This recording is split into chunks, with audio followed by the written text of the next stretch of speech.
Pada video kali ini, kita akan membahas lanjutan manga Kimetsu no Yaiba, yaitu pada chapter 200 yang berjudul Harga dari Sebuah Kemenangan. Di awal chapter ini, kita langsung diperlihatkan Muzan dalam mode tubuh bayi iblis raksasanya yang hampir sepenuhnya terbakar menjadi abu karena sinar matahari.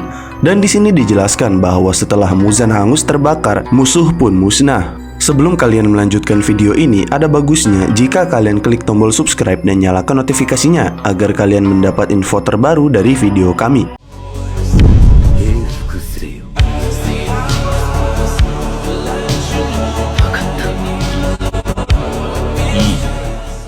Namun setelah itu, kita langsung diperlihatkan hal-hal yang terjadi setelah pertempuran panjang ini. Di sini setelah kematian Muzan akibat terbakar sinar matahari dan menghilang, Kirya Ubuyashiki selaku Oyakata sama pun saat melihat Muzan mati, dia merasa lega atas kematian Muzan itu dan menangis terharu. Dan di tempat pertempuran, para Kakushi dan pasukan pemburu iblis yang melihat hal itu juga, mereka mulai terkejut lega setelah melihat Muzan hancur berubah menjadi abu. Dan setelah itu para pasukan lainnya pun mulai bersedih bahagia dan bersenang gembira karena telah berhasil mengalahkan dan memenangkan pertarungan melawan Raja Iblis Muzan beserta bawahan-bawahannya. Dan di sisi lainnya di tempat Kirya Ubuyashiki, di sini setelah merasa lega akibat para pemburu iblis berhasil mengalahkan Muzan, tiba-tiba dia pun pingsan karena kelelahan hingga membuat para penjaganya dan adik-adiknya terkejut. Namun karena adik Kirya Ubuyashiki tahu kalau dia kelelahan, jadi dia tidak mengkhawatirkannya. Kemudian masih di saat yang sama di pertarungan, setelah berbahagia sebentar akibat berhasil mengalahkan Muzan, salah satu pasukan Kakushi pun memperingati yang lainnya untuk berhenti menangis dan menyuruhnya tetap fokus pada situasi. Nah, karena peringatan itu, para pasukan pun mulai kembali sibuk karena harus melakukan pengobatan kepada para pasukan pemburu iblis yang terluka dan melakukan perawatan darurat. Lalu di tempat lain saat Gyomei akan ditangani oleh pasukan Kakushi untuk pengobatan darurat, Gyomei pun menyuruh mereka untuk tidak memberinya obat. Sehingga hal itu membuat para pasukan yang merawatnya mulai khawatir. Namun Gyomei menjelaskan kalau sekarang sudah terlambat untuk mengobati dan menyelamatkannya. Dan menurutnya yang ada mereka mungkin akan menyia-nyiakan obatnya. Lalu setelah itu Gyomei dengan tubuh lemahnya akibat efek pertarungan dengan Muzan, dia langsung menyuruh pasukan pengobatan pemburu iblis untuk memeriksa pemburu iblis lainnya yang terluka. Mendengar perintah itu, para pasukan pun hanya bisa terdiam sedih. Gyomei pun lalu meminta dan memohon untuk menuruti permintaan terakhirnya. Setelah itu, para pasukan pun tidak jadi mengobati Gyomei dan hanya menunggunya.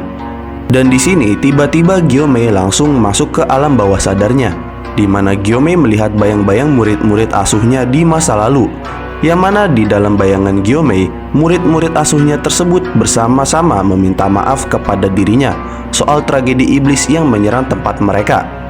Nah, anak-anak tersebut menjelaskan kalau saat itu mereka tidak mencoba melarikan diri dari perlindungan Gyomei saat iblis menyerang.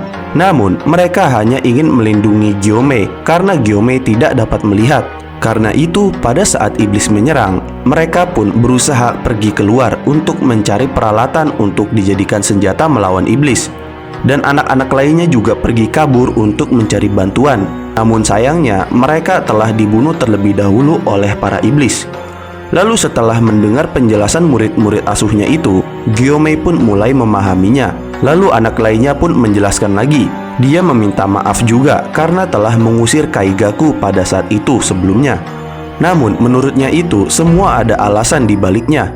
Dan sambil anak-anak tersebut menangisi penyesalannya, mereka menjelaskan bahwa andai saja mereka masih hidup hingga pagi tiba di saat tragedi tersebut, maka mereka akan memberitahu Gyomei alasan mereka kabur dari perlindungan Gyomei saat iblis menyerang. Dan mereka pun kemudian meminta maaf. Lalu Gyomei yang mendengar itu pun mulai bersedih, dan dia pun juga meminta maaf kepada murid-murid asuhnya karena tidak bisa melindungi mereka. Setelah itu mereka pun memeluk Gyomei dan meminta maaf dan kemudian mengajaknya untuk pergi bersama-sama. Dan kemudian Gyomei yang sedang membayangkan hal itu terlihat mulai menangis tersenyum sambil mengiyakan ajakan pergi murid-muridnya saat dirinya mulai hilang kesadaran.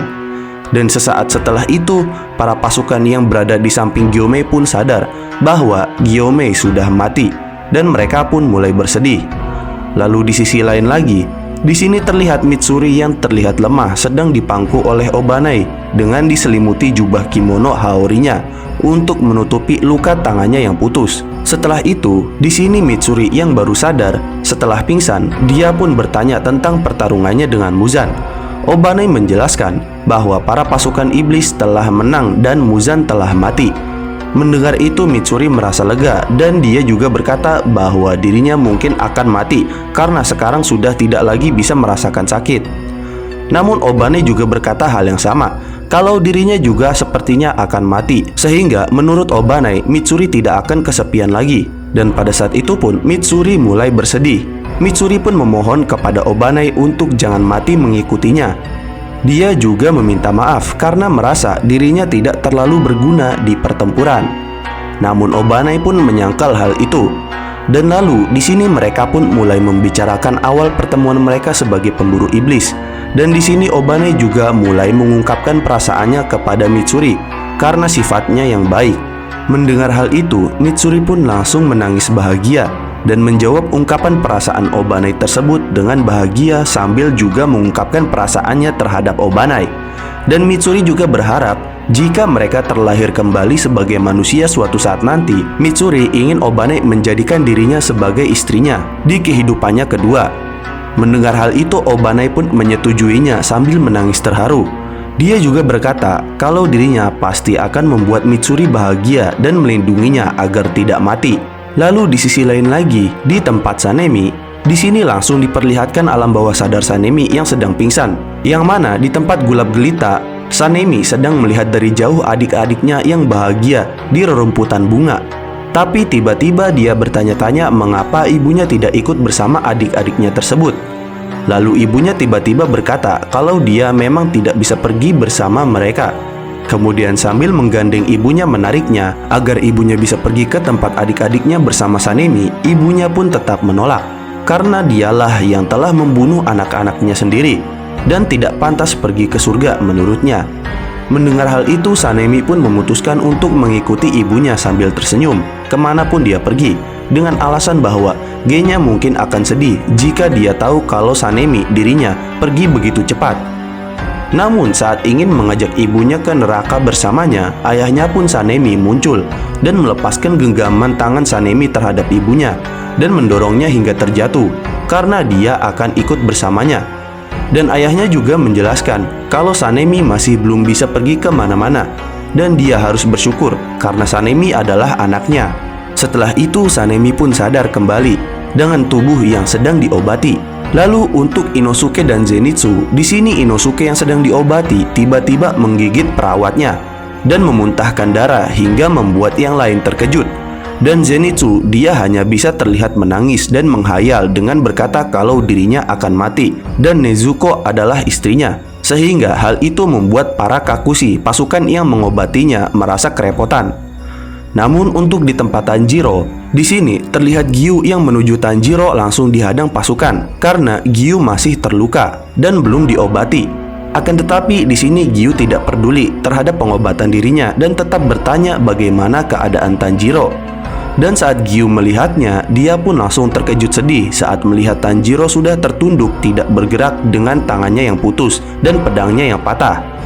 Dan Kakushi yang memeriksanya juga berkata bahwa Tanjiro saat ini sudah tidak bernafas dan denyut nadinya sudah tidak terasa lagi. Sehingga hal itu membuat para pasukan pun mulai bersedih. Di sisi lain, Gyu yang mengetahui hal itu, dia juga hanya bisa terdiam dan menangis sambil menghampiri Tanjiro dan sambil menggenggam tangannya. Gyu yang bersedih pun berkata bahwa lagi-lagi dirinya gagal melindungi Tanjiro dan malah dirinya lah yang selalu dilindungi orang lain. Dan Gyu pun kemudian meminta maaf kepada Tanjiro dan Nezuko. Tapi pada saat itu, tiba-tiba ternyata Nezuko pun muncul dengan diarahkan oleh Kakushi untuk menemui Tanjiro. Dan di tempat Tanjiro, para pasukan Gyu pun hanya bisa terdiam bersedih melihat keadaan Tanjiro yang sudah tidak bernyawa. Dan demikian adalah pembahasan chapter 200 Kimetsu no Yaiba. Jangan lupa like, share, dan subscribe. Jangan lupa komen di bawah tentang pendapat kalian di video kami kali ini. Sampai jumpa di video kami berikutnya.